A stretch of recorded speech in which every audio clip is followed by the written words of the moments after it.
Muy amable, muchas gracias, doctor Armando. Continuando con la programación, tenemos acto seguido la intervención del doctor Alejo Vargas, titulada La historia y el análisis de los procesos de paz realizados en Colombia, comillas, de la violencia bipartidista a la paz total. El doctor Alejo Vargas es licenciado en Trabajo Social de la Universidad Industrial de Santander, magíster en Política Social de la Universidad Externado de Colombia, doctor en Ciencias Políticas de la Universidad Católica de Lovaina en Bélgica, es vicerrector de la Universidad Nacional de Colombia y profesor de la Facultad de Derecho de esa institución. Creó el Centro de Pensamiento y Seguimiento al Diálogo de Paz de la Universidad Nacional de Colombia y lidera el Grupo de Investigación de Seguridad y Defensa. Es asesor externo de la Oficina del Alto Comisionado para la Paz y luego miembro de la Comisión Facilitadora de la Sociedad Civil para las conversaciones entre el gobierno colombiano y el Ejército de Liberación Nacional. Es autor, coautor y editor de numerosas publicaciones, entre las cuales se cuentan Democratizar a los políticos, las relaciones de las fuerzas militares y de policía en América Latina, la política de paz, seguridad y defensa del Estado colombiano y muchas otras posteriores a la Constitución de 1991, destacándose la terminación del conflicto armado y construcción de paz a 30 años de la Constitución de 1991 y Guerra o Solución Negociada, ELN, Origen, Evolución y Proceso de Paz. Es también columnista de opinión de varios periódicos nacionales. Bienvenido, doctor Alejo.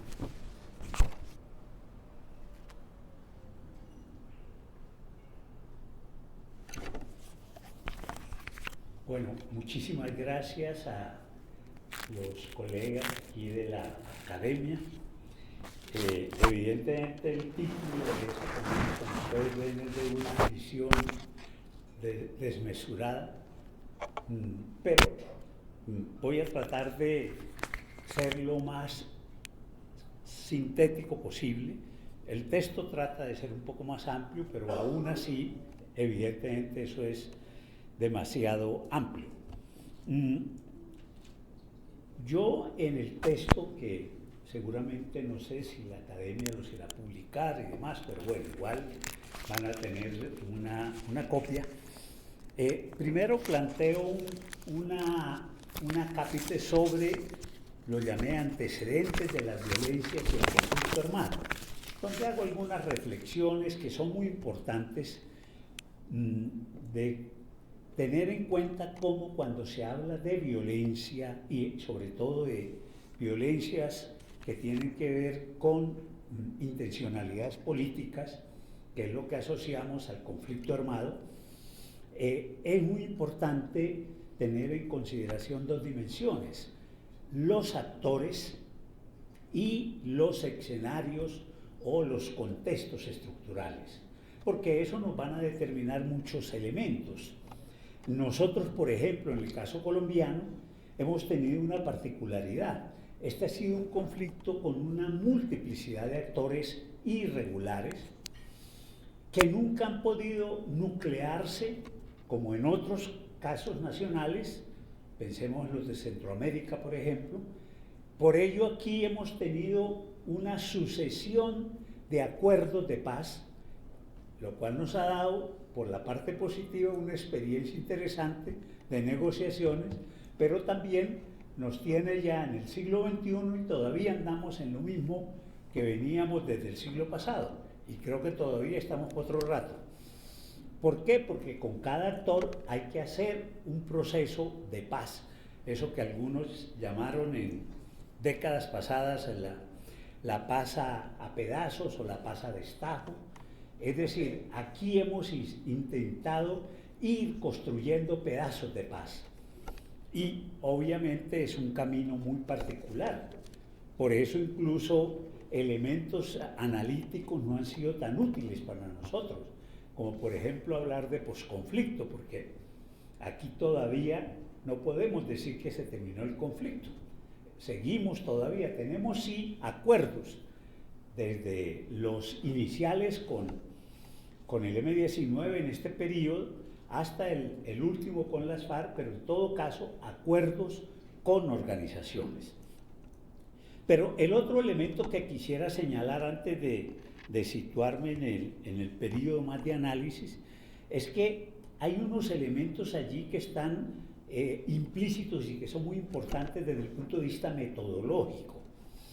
El primero es cómo una sociedad y un Estado enfrenta y busca solucionar un conflicto armado, porque eso nos va a plantear esa especie de debate entre la salida militar o la salida política o una combinación de las dos, que parece ser la perspectiva más razonable, pero eso siempre ha sido un factor y en nuestra historia eso ha estado presente. Aquellos que creen, digo aquellos para hablar de actores políticos, partidos, etcétera, gobiernos, que el tema se resuelve es por la vía militar, o aquellos que creen que el tema es exclusivamente por la vía política o una combinación de las dos. Eso de alguna manera también va a permitir otro tema de debate que también lo hemos tenido presente, y es qué tipo de agenda va a tener si hay una negociación, o bien una agenda amplia donde se pretende cambiar todo lo que existe en la sociedad, que son generalmente agendas inviables, o agendas acotadas, y dentro de ese continuum se mueven muchas posibilidades. Otro elemento que también lo hemos tenido presente en nuestra historia es dónde se negocia, al interior del país, fuera del país, si es el interior, en qué condiciones, cómo se negocia. Igual ahí hay una serie de debates, por ejemplo el debate entre lo que fue el modelo de La Habana con las FARC, la famosa frase repetida todo el tiempo de nada está acordado hasta que todo está acordado, o la frase que hoy día parece ser la de moda en el actual momento de que todo lo que se acuerde se implementa inmediatamente, que todavía a estas alturas no sabemos cómo es que eso va a funcionar, pero esa es la idea. Igualmente, ¿qué papel van a tener los terceros, nacionales o internacionales, de mediadores, de facilitadores, etcétera? Ese es otro elemento importante. Específicamente, ¿qué rol tiene la comunidad internacional y qué rol puede tener la sociedad civil? Que hoy día, como vemos en el caso con el ELN, parece ser el protagonista central, por lo menos en esta primera parte. Entonces, esos elementos metodológicos obviamente están allí implícitos, y esta discusión en ese sentido. Dicho eso, y quiero pasar todo lo que es todo ese antecedente de las guerras civiles del siglo XIX, de lo que fue las insurrecciones bolcheviques de los años 20, especialmente en algunos municipios, fueron movimientos muy localizados, muy especialmente en el Líbano, Tolima, pero también en San Vicente de Chucurí y en La Gómez, etc. Luego, lo que va a ser ese periodo de la violencia bipartidista o de la violencia liberal conservadora, que pareciera ser una especie de reedición de las guerras civiles, pero de otra manera. Porque si bien era un enfrentamiento de nuevo entre las facciones liberales y conservadoras, sin embargo ahora no era un enfrentamiento abierto, como en el siglo XIX, en que el partido se declaraba en insurrección y el jefe del partido se volvía el general de la insurrección, sino que ahora era a través de terceros, estas guerrillas campesinas que cada partido indirectamente apoyaba. Bueno, lo interesante aquí es que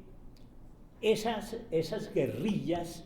del periodo del enfrentamiento liberal conservador, que van a tomar un auge muy importante en ese periodo, que si bien empiezan en la República Liberal, hay que decirlo, es decir, a partir de los 30, en que el Partido Liberal en el gobierno intenta consolidarse acudiendo a la violencia, y luego cuando retorna el Partido Conservador en el 46, por supuesto, continúa en la misma lógica, lo cual expande y esto se vuelve mucho más genérico con el asesinato de Jorge Eliezer Gaitán el 9 de abril del 48, que no que origina la violencia, por eso tiene razón el debate de cuándo empezó este conflicto. Para mí, en últimas, es un debate que es interesante, pero tampoco es tan relevante, pero es interesante saber lo difícil que es, y se expanden estas guerrillas con un involucramiento muy fuerte de las instituciones que lleva a lo que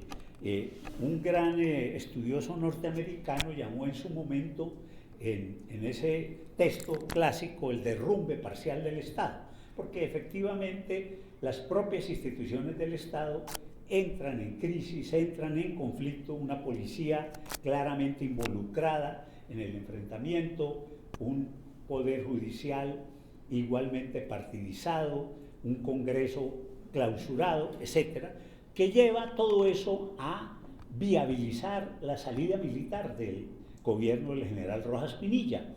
con un apoyo inmediato del Partido Liberal, la famosa frase de Darío Chandía, en ese momento el jefe del Partido Liberal, de que esto no es un golpe militar, sino un golpe de opinión, y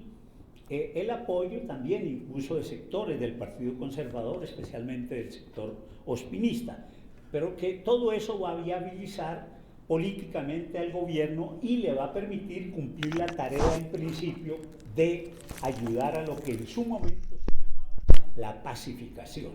porque de hecho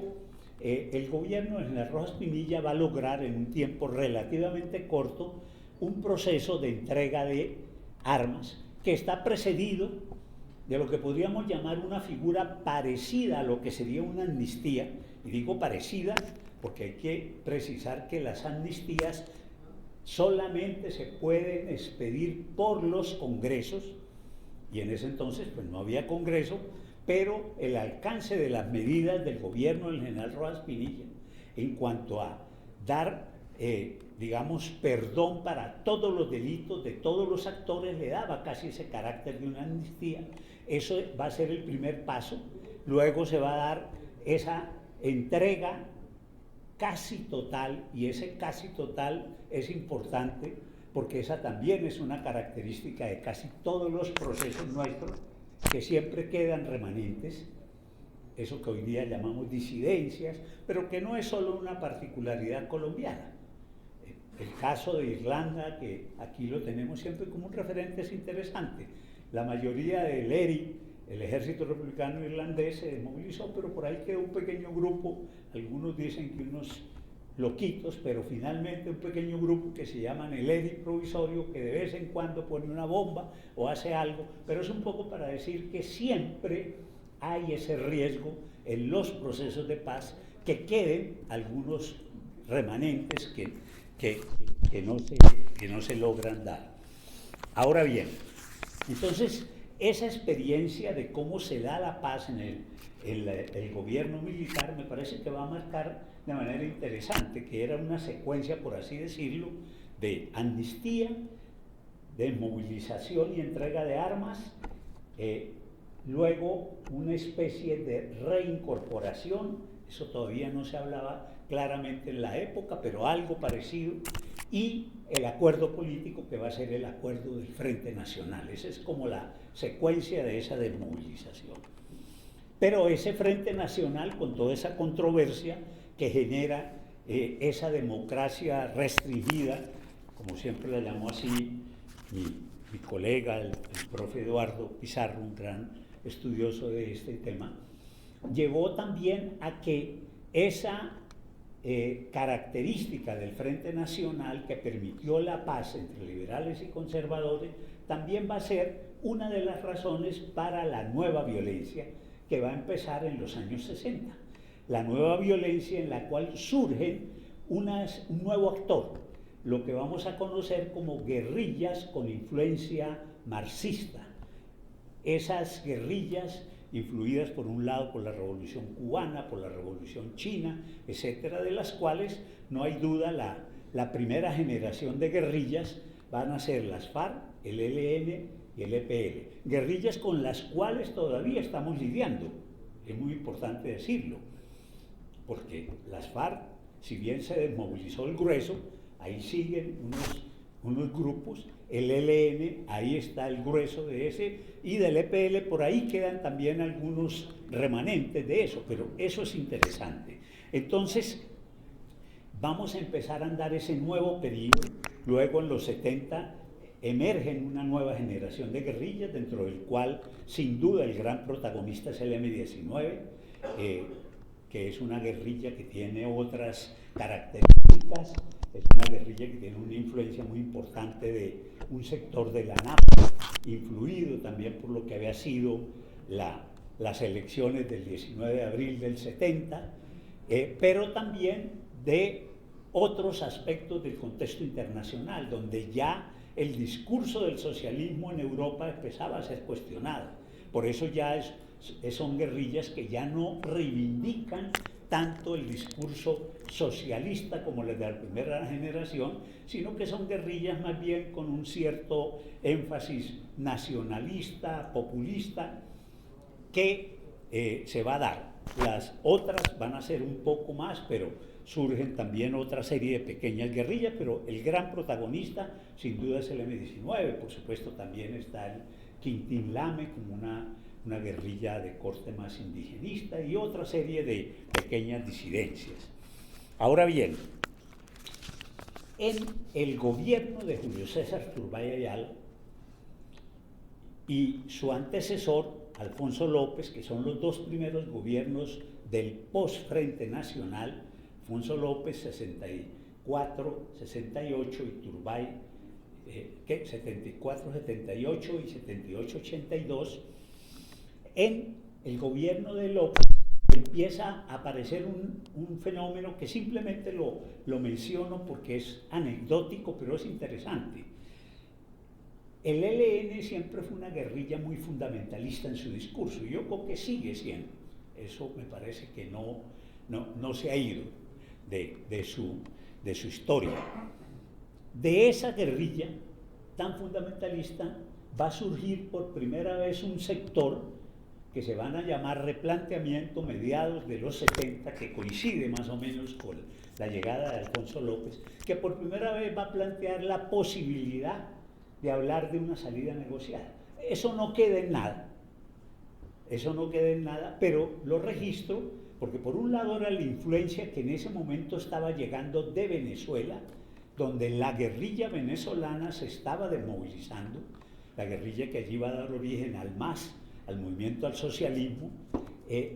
Aquí no da nada en efectivo, pero sí es importante como un referente. Hay que recordar que empezando el gobierno López va a haber mucho ruido con ese tema. Luego, el M-19 se va a volver el gran protagonista por los hechos que va a tener. Es una guerrilla que va a tener una gran capacidad de hacer hechos de mucho impacto, todos lo sabemos, desde su primer hecho, que va a ser el secuestro y asesinato de José Raquel Mercado, presidente de la CTC, y así sucesivamente, hasta el robo de las armas del Cantón Norte, la toma de la Embajada Dominicana. Y ese hecho, la toma de Embajada Dominicana, me parece muy importante porque allí vamos a tener, a mi juicio, un primer elemento interesante de lo que podríamos llamar un ejercicio de intentar dar una salida negociada a un hecho. No era el conflicto, pero sí al hecho de la toma de la embajada, que finalmente se logra dar una salida en un gobierno que normalmente había sido caracterizado hasta ese momento como un gobierno de mano dura, el gobierno del Estatuto de Seguridad Nacional y demás. Esos 2 meses de la camioneta frente a la embajada, yendo la la negociadora del M-19, la chica, con el embajador mexicano como una especie de testigo forzoso, y los dos funcionarios de Cancillería que acudían allí. Eso va a ser un primer ejercicio de negociación, y esa camioneta una especie de, entre comillas, primera zona de distensión en la negociación de conflictos en Colombia. Eso afortunadamente logra una salida que va a ser, por un lado, que ese comando guerrillero abandona con acuerdo con el gobierno y por solicitud del propio gobierno colombiano, el gobierno cubano hacia Cuba, con parte de los embajadores. Se dice que llevaba una parte de lo que ellos llamaban un rescate económico. Ahí hay un poco de especulación, pero se dice que $1 millón. En las demandas iniciales del comando hablaban de $5 millones de indemnización. Se dice que se llevaron $1 millón, que lo recogieron un grupo de empresarios privados, porque obviamente el Estado no puede hacer ese tipo de cosas en una democracia porque sí, pero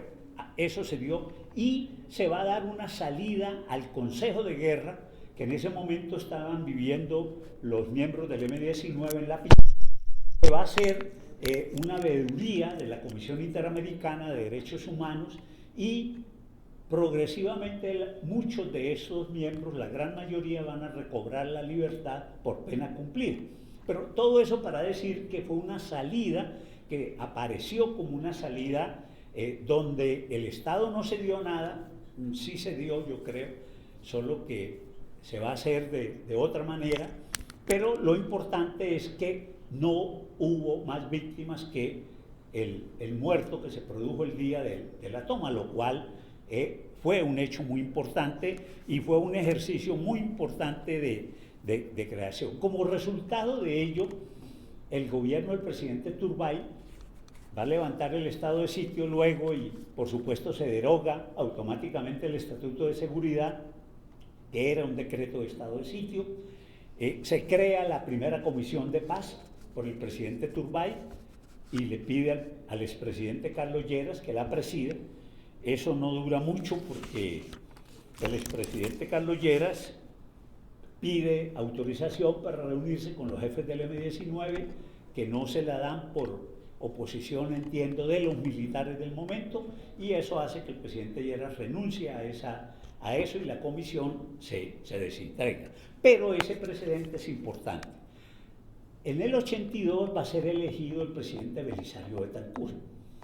que introduce la novedad de que por primera vez le va a dar un reconocimiento político al conflicto colombiano, con su famoso discurso, recordémoslo, de las causas objetivas y causas subjetivas del conflicto. Es decir, es que el conflicto se explica por la presencia de causas objetivas, que van a ser los desequilibrios regionales, la pobreza, la desigualdad, etc., y causas subjetivas, que son los grupos, los actores. Y por lo tanto dice, hay que dar respuesta a esas dos dimensiones. Entonces, el presidente Belisario va a colocar la idea de la negociación como prioridad, y la va a hacer a través de revivir una segunda comisión de paz, que la preside inicialmente Carlos Lleras, pero unos meses, por razones de salud, finalmente va a ser el doctor John Agudelo Ríos, después de un periodo ahí de Otto Morales y la famosa renuncia de los enemigos ocultos de la paz. Y va a ser el doctor John Agudelo Ríos quien, al frente de esa comisión, va a adelantar los primeros acuerdos con las FARC, en lo que se conoce como los acuerdos de la Uribe, en los cuales uno podría decir tuvimos un modelo de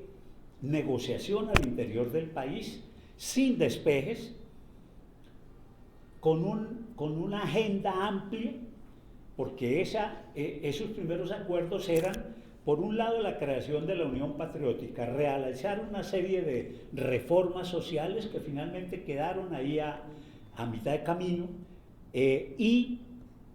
la tregua que la FARC plantea, una tregua sin localización, sin muchos elementos de verificación. Pero eso va a ser lo más destacable de ese elemento. Con el M-19 también se acuerda lo que llamaron el diálogo nacional, y eso va a dar inicio a un ejercicio que a mi juicio es lo que luego el ELN también va a retomar de allí esa experiencia a lo que ellos hoy día están colocando como el centro de la presencia de la sociedad. En este periodo entonces del presidente Belisario, lo que más hay que destacar, me parece, es una amnistía probablemente la más generosa en la historia colombiana, la ley 135, si no estoy mal, de 1982, que prácticamente permite que se amnistíen todos los delitos como colaterales a los delitos de rebelión, sedición y que hace que muchos detenidos recobran la libertad. Sin embargo, posteriormente ya el diálogo con las FARC se va a mantener en esas dos figuras, creación de la Unión Patriótica por un lado y la tregua, y con el M-19 ese modelo hace crisis, entre otras porque empieza también a aparecer un fenómeno en los procesos de Colombia, y es que los negociadores van a ser objetos de atentados. El primer caso, recordemos, el de Antonio Navarro y los atentados del M-19, quienes van a ser el Cali producto de un atentado, y en Bogotá también el negociador del EPL, que va a ser muerto en una calle de Bogotá. Eso empieza a crear una idea, y es que no se puede hacer negociación al interior del país sin establecer unas zonas de seguridad, unas zonas de distensión, zonas de despeje, bueno, los distintos nombres que le hemos dado en el caso colombiano. Eso hace que en el caso del M-19 el tema termine, y termina este gobierno desafortunadamente con la toma y retoma del Palacio de Justicia y todo lo que eso implicó para la historia reciente del país, y demás elementos. Luego vamos a tener la llegada al gobierno de nuevo del Partido Liberal a través de Virgilio Barco Vargas, quien va a plantear bajo ese modelo que él va a darle a su gobierno como sinónimo de mano tendida y pulso firme, va a plantear la idea de que la paz es tan importante que no puede ser algo que quede en manos de unas comisiones que no son parte orgánica de la institucionalidad del Estado, y crea por primera vez la figura del consejero presidencial de paz, para decir, es el propio presidente quien se tiene que ocupar del tema. Y recordemos que va a ser el doctor Carlos Osa Escobar el primer consejero presidencial de paz que va a empezar a cumplir esa tarea. Este gobierno del presidente Virgilio Barco se va a dar en el contexto de una gran confrontación con el narcotráfico, particularmente con el llamado Cártel de Medellín en ese momento, Escobar y demás, con todo lo que va a ser la confrontación violenta de narcoterrorismo que se vive en ese periodo, en la cual este grupo de Escobar va a crear eso que van a llamar los extraditables, que va a ser una forma de acudir a esa denominación en lo que ellos van a llamar el centro de su confrontación con el Estado, que es el tema de la extradición. Y van a empezar a acudir a no solo las bombas y demás, que además se cruzaba con la lucha entre los dos carteles, el cartel de Medellín, el cartel de Cali en ese momento, sino al secuestro de personalidades. Recordemos, se va a dar el secuestro de Andrés Pastrana inicialmente, luego de Pacho Santos, de Diana Turbay, bueno, toda una serie de personalidades y demás, que crea evidentemente una situación muy, muy compleja, de mucha zozobra en el país. En ese contexto se va a dar un domingo casi a mediados del gobierno Barco, el secuestro de Álvaro Gómez Hurtado. Un domingo después de salir de misa, su escolta es asesinado y él es secuestrado. Por supuesto, inicialmente todo apuntaba que era Escobar, que era el quien estaba en esa política. Sin embargo, unos días después, muy rápido, se conoció que era el M-19 quien lo había secuestrado, lo cual empieza a generar toda una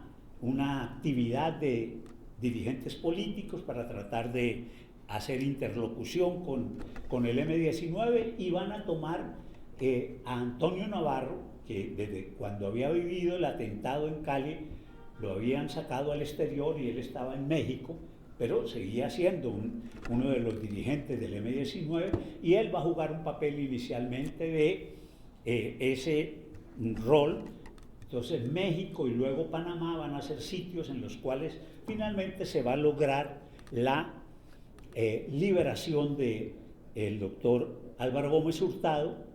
después de un poco más de 2 meses de secuestro, y la realización de lo que en ese momento se llamó la cumbre de Usaquén por la paz. Después de este hecho, se va a formular por el presidente Virgilio Barco en una intervención al país,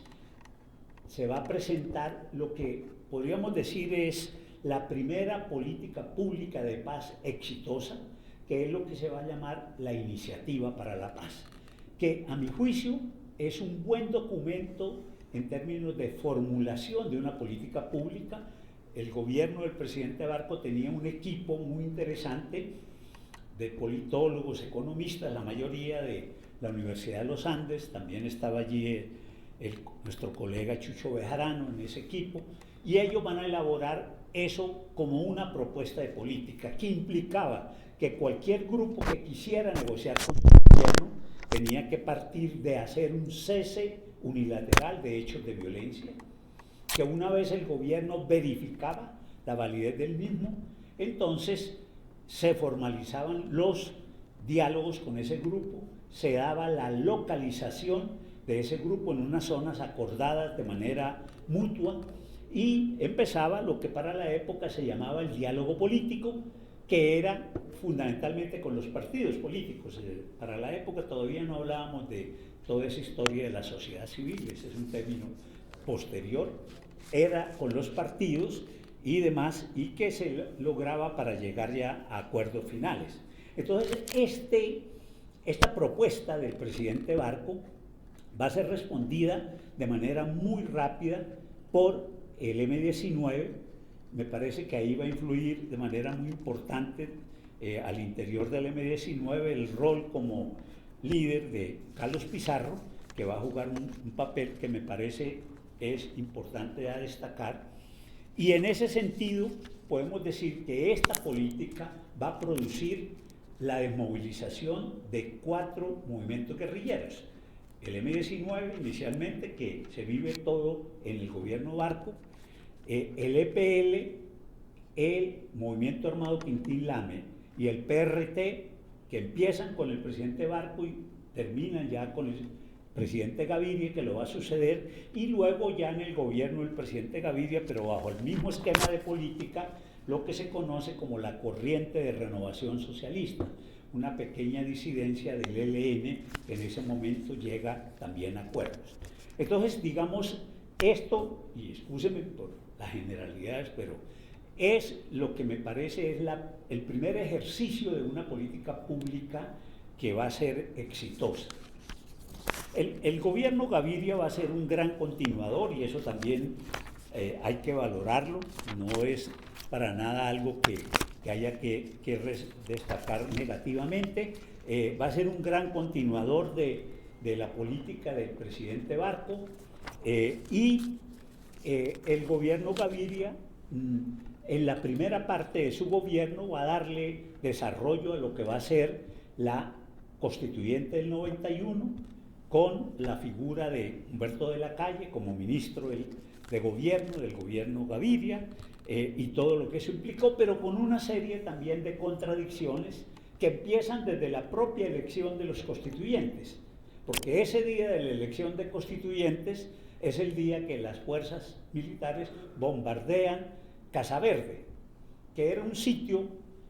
digamos, una especie de punto de encuentro del gobierno con las FARC. De hecho, no era que hubiera ningún acuerdo ni nada, pero era un punto de hecho. Por allá iban una gran cantidad de dirigentes a hablar con las FARC y demás. Y ese va a ser un primero.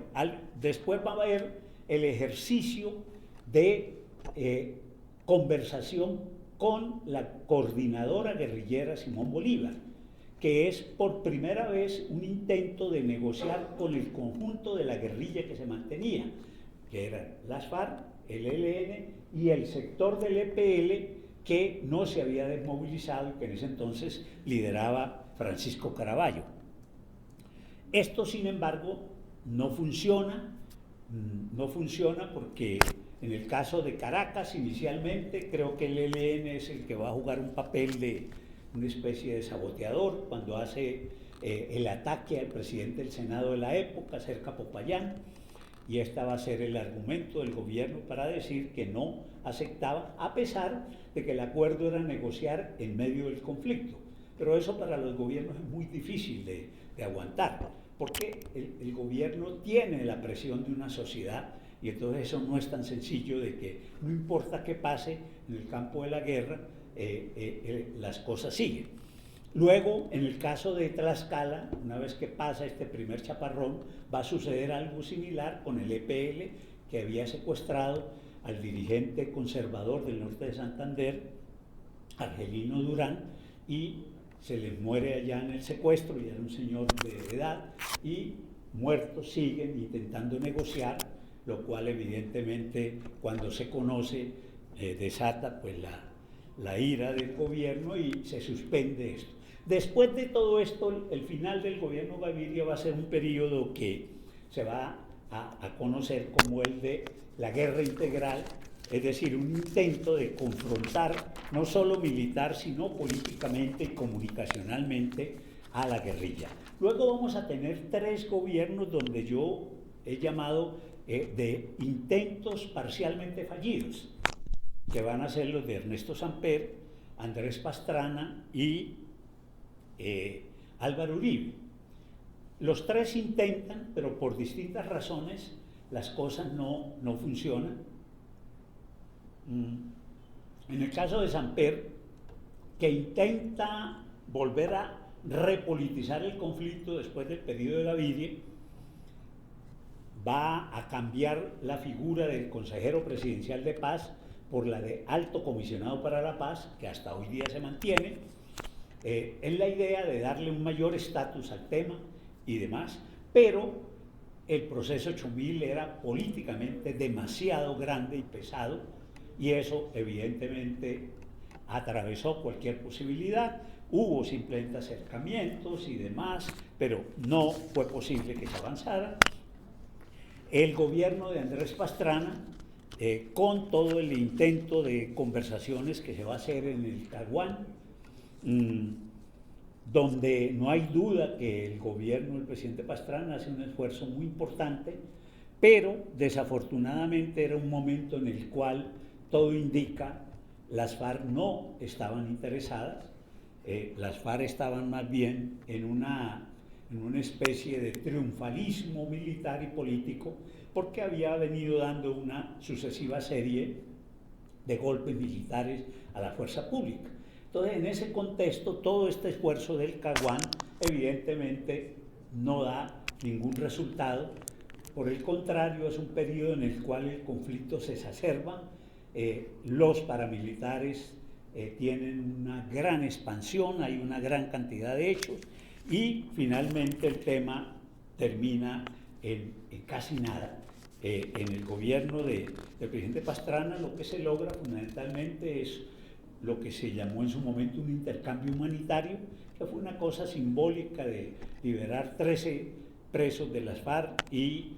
más de 300 militares que tenían las FARC secuestrados. Y lo más importante fue lo que produjo una pequeña comisión ya al final que evidentemente se da en un momento en que ya políticamente ese proceso estaba muerto, que era lo que había hecho la comisión de Vladimiro Naranjo, Ana Mercedes Gómez, Carlos Lozano y Alberto ¿qué? Rojas.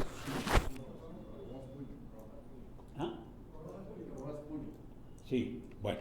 el médico. Sí. Básicamente lo que esa comisión planteó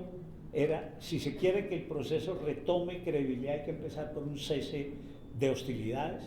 pero ya, insisto, era un momento en el cual las cosas estaban muertas y coincide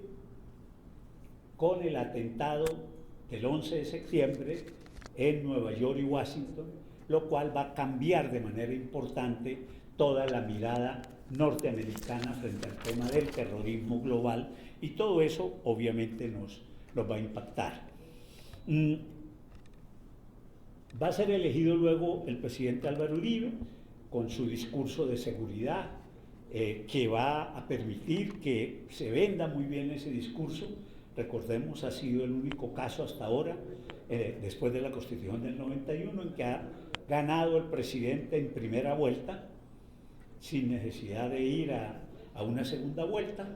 y la política de seguridad democrática estuvo en el centro de ese discurso. Sin embargo, el presidente Uribe va a tener al comienzo un discurso, si se quiere, más conciliador, que se va endureciendo progresivamente. Al comienzo el presidente Uribe dice urgencia para el cese de hostilidades, paciencia para la desmovilización, es una frase que él usaba para decir lo importante es que se cesen los hechos de violencia, la negociación puede demorarse, lo que sea, pero eso progresivamente se va a ir, especialmente con las FARC endureciendo. Y la prioridad del gobierno va a ser en la negociación con las Autodefensas Unidas de Colombia, los grupos paramilitares, pero también va a retomar por iniciativa de su alto comisionado de paz unas conversaciones con el ELN, que van a durar también casi 2 años en rondas sucesivas en La Habana, incluyendo, no sé si alguno de ustedes se acuerda, la figura de la Casa de Paz aquí en Medellín, allá entiendo en la salida para Santa Fe de Antioquia, en una casa que la alcaldía de Medellín pone a disposición, donde se va a situar Francisco Galán y va a empezarse un diálogo con la sociedad, y a donde viene Antonio García en ese momento por una semana en un acuerdo entre las dos delegaciones a hacer interlocución con las partes, porque como nosotros somos bastante olvidadizos, son hechos que a mí me parece fueron muy importantes, pero se pasan, se olvidan rápidamente. Estos acercamientos con el ELN, que insisto, implicaron 2 años de conversaciones en La Habana, desafortunadamente terminan en la crisis que vive cuando el presidente Uribe saca al presidente Chávez de cualquier gestión en términos con las FARC, y eso va a conllevar a que el ELN suspenda también esas conversaciones. Luego, ya en el gobierno de Juan Manuel Santos, vamos a tener la segunda política de paz exitosa, que tiene unas características también que vale la pena señalar. Primero, que es una política de paz que se hace en una fase exploratoria en La Habana y que es construida de manera conjunta por las dos partes. En esos 6 meses de negociaciones reservadas se construye ese acuerdo que va a ser la hoja de ruta de las conversaciones. Ese acuerdo que va a ser muy importante, pero también hay que decir que evidentemente eso lo viabiliza un nuevo contexto internacional y nacional. En lo internacional, brevemente, recordemos la llegada a la presidencia en Estados Unidos del presidente Barack Obama, que sin duda marca un cambio muy importante, pero también la presencia de una serie de gobiernos progresistas en América Latina, una primera oleada, por así llamarlo, pero que todos habían llegado por la vía democrática. Todo eso crea un contexto que permite que esta situación se vaya a dar, que este acuerdo se vaya a dar. Ahora, ese acuerdo inicial va a estar complementado por otro hecho político de la mayor importancia, y es la decisión que toma las FARC unilateral de terminar con el secuestro. Ese es un hecho que me parece que no es de menor importancia, porque eso va a enviar un mensaje de confianza muy importante a la contraparte, e incluso que la FARC se mantenga en las conversaciones aún después de la muerte de su comandante Alfonso Cano. Entonces, digamos, son una serie de factores que permiten. Aquí el acuerdo va a ser negociar en el exterior, en este caso un país amigo, Cuba, con el acompañamiento de dos países como garantes, Noruega y Cuba, y dos acompañantes, Chile y Venezuela, con un modelo que es el que, como decíamos hace un momento, es un modelo de negociación total. Nada está acordado hasta que todo está acordado. Y unos diseños de participación de la sociedad claramente establecidos. Todo eso lleva a que efectivamente ya la fase pública de la negociación se vaya a adelantar,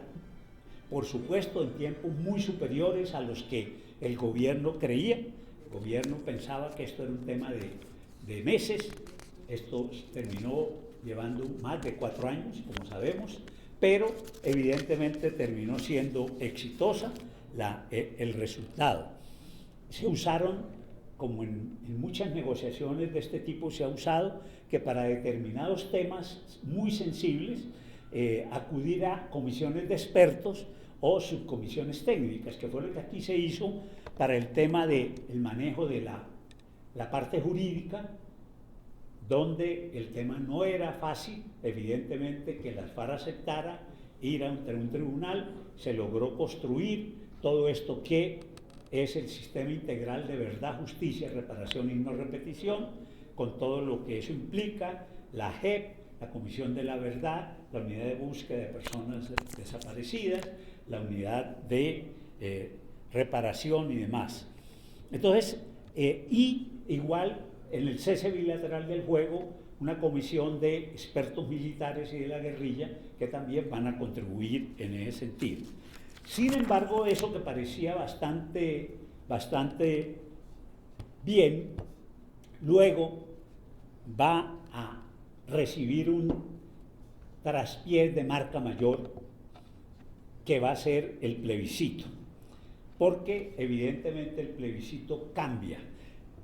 Porque si bien el plebiscito no significó una derrota demasiado grande, sí fue un triunfo democrático. Fue una mayoría, si fuera una mayoría pequeña, pero fue una mayoría, y eso en democracia pues tiene un peso. Eso evidentemente cambia mucho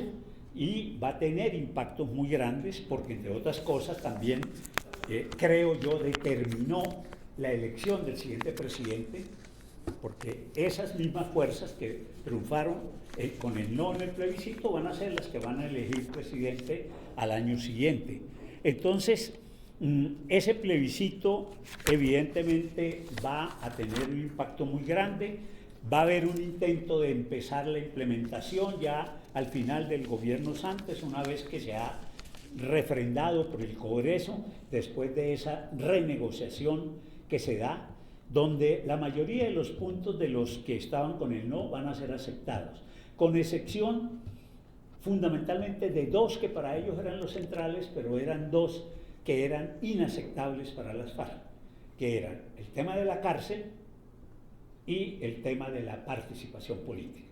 Esos dos puntos evidentemente eran inaceptables, porque la tesis era: nadie deja una guerrilla para irse a hacer cola a que lo metan a una cárcel, y se trata de que un actor armado ilegal, previa dejación de armas, se vuelva un actor armado legal, y eso significa participación política. Bueno, esos dos temas, evidentemente ahí no hubo acuerdo. se empezó la implementación en esas 4 dimensiones, en lo normativo, en el tema del calendario de concentración y de movilización de fuerza, en el proceso de reincorporación de los excombatientes y en el inicio de la ejecución. El gobierno del presidente Duque, digamos que relativamente y de acuerdo con lo que había sido el marco que la Constitución le había dado al acuerdo de paz, pues va a tratar de implementar. Yo no comparto la idea de los que dicen que no hizo nada. Por supuesto que no era un gobierno que fuera a ser un abanderado del tema, porque obviamente fue un gobierno elegido por las fuerzas que estaban en contra, pero como yo digo, fue un gobierno que apoyó la implementación de los acuerdos sin evidentemente darle centralidad a los mismos, que era otra cosa. Por eso esa figura que se creó de la Consejería Especial de Estabilización y Consolidación va a desarrollar una serie de actividades, obviamente con otra lectura de lo que era la implementación y demás. Finalmente, el año pasado, después de el estallido social, de todo lo que esto significó, de la movilización especialmente de jóvenes y que a su vez tenía impactos internacionales, hay que recordarlo, se va a elegir al presidente Petro en una segunda vuelta también muy apretada con su contendor, pero finalmente gana y como decía hace un momento, en democracia, así sea por un voto, pues el que gana, gana. En eso no hay discusión. Otra cosa es que eso sí determina qué niveles de maniobrabilidad y de gobernabilidad se tiene. El presidente Petro va a plantear un discurso que se ha llamado de la paz total. Fundamentalmente, y trato aquí de resumir qué significa para mí este discurso. Un cambio muy importante. Hasta el gobierno anterior a Santos, hasta el gobierno de Santos, en Colombia siempre se había establecido una distinción por el discurso entre lo que se consideraban violencias políticas y violencias no políticas. Violencias políticas eran aquellas que reivindicaban en el discurso una justificación de cambios políticos. Era el discurso que acompañaba a todos estos grupos guerrilleros con todas las variantes y matices. Y las otras violencias que se suponía eran las violencias comunes de grupos que se han denominado de distinta manera: paramilitares, bandas criminales, bandas emergentes, crimen organizado, pero que finalmente era. Aquí lo que se va a construir es un discurso distinto. No interesa la justificación de la violencia. Lo que interesa es los impactos que produce la violencia. Por ello, entonces, toda violencia que tenga un impacto muy grande en términos de comunidades, de la población, esa debe ser una violencia que debe ser prioritaria para darle alguna solución concertada, con las dos variantes que hasta hoy para mí siguen sin estar claramente definidas. La una, la de la negociación política, en la cual el modelo más claro sería el del ELN hasta ahora, y la otra, la de sometimiento, acogimiento, bueno, varios nombres que le han dado, pero que eso no está muy claro qué va a ser. Porque yo me pregunto cómo está funcionando el equipo del gobierno que está en la cárcel de Itagüí, conversando con las bandas del crimen organizado del Valle de Urrá, me enredé, Aburrá. O en el caso de Buenaventura, igual, porque hasta hoy no tenemos una ley para ese caso de esos grupos. Sin embargo, ahí están. Yo sospecho, pero eso es, déjenlo así, como mi sospecha, que eso van a terminar pareciéndose mucho las dos fórmulas, creo. Pero,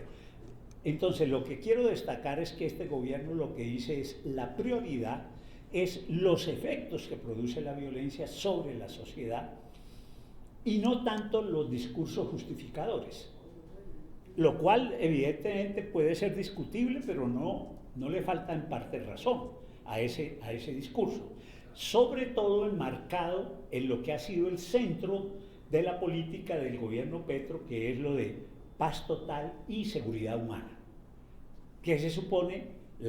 el concepto de seguridad humana, que recordemos es un viejo concepto de Naciones Unidas, coloca a la persona en el centro de la seguridad.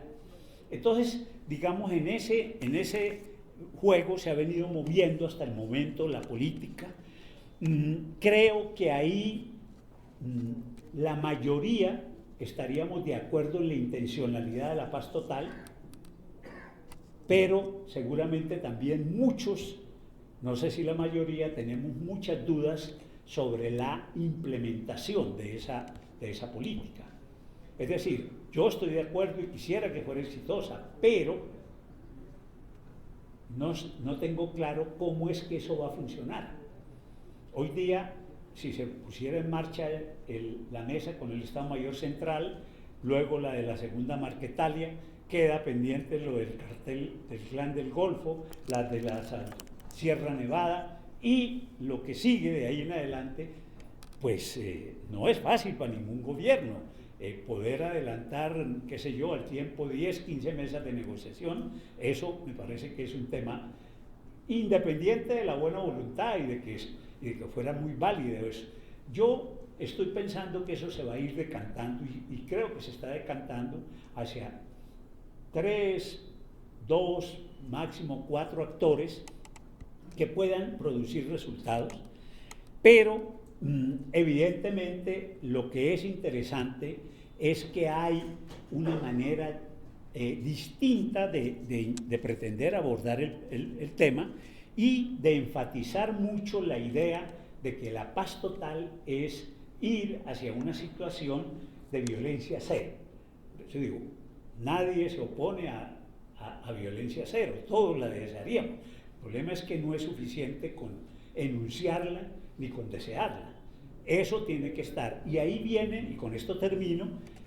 probablemente una de las críticas que muchos hemos formulado, que es probablemente la crítica a mi juicio más fuerte, y es que eso, evidentemente, si no está acompañado también de una política de seguridad del Estado bien diseñada y sólida, las posibilidades de éxito se disminuyen sustancialmente.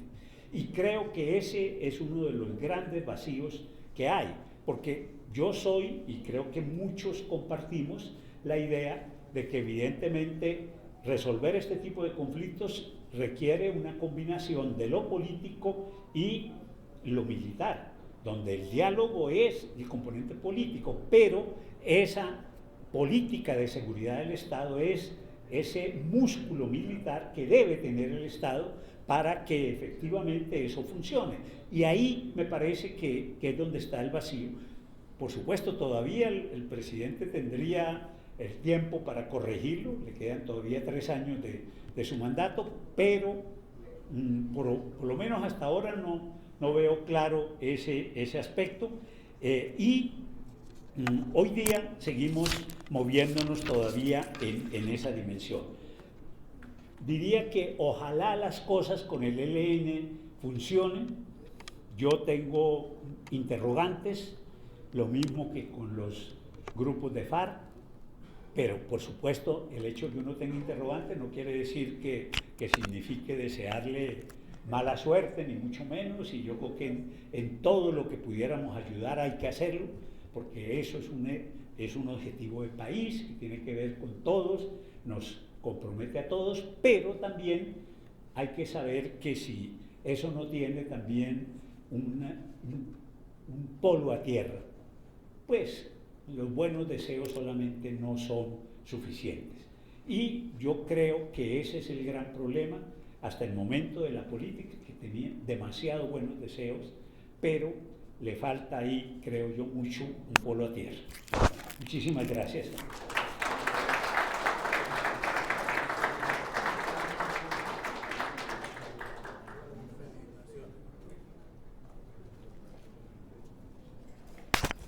Muchísimas gracias al doctor Alejo, y con esta brillante conferencia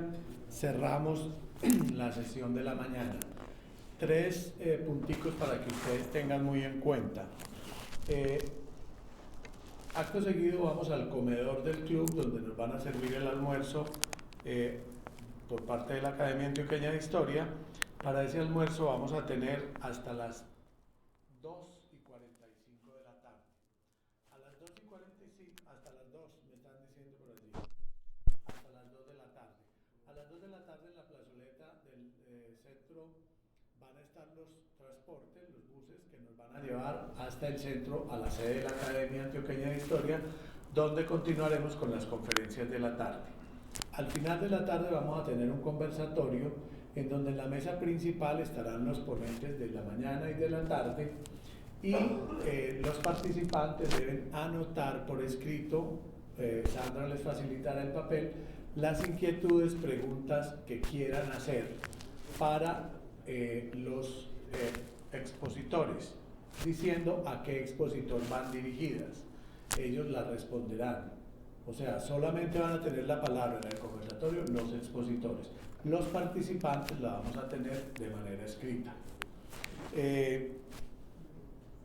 Bienvenidos nuevamente al comedor, a manteles. Perdón. Muy importante, el centro tiene dos plazoletas, una aquí abajo y otra arriba. ¿Dónde estarán los buses? Les avisamos apenas salgamos del almuerzo, los vamos encaminando. Ok. Bueno.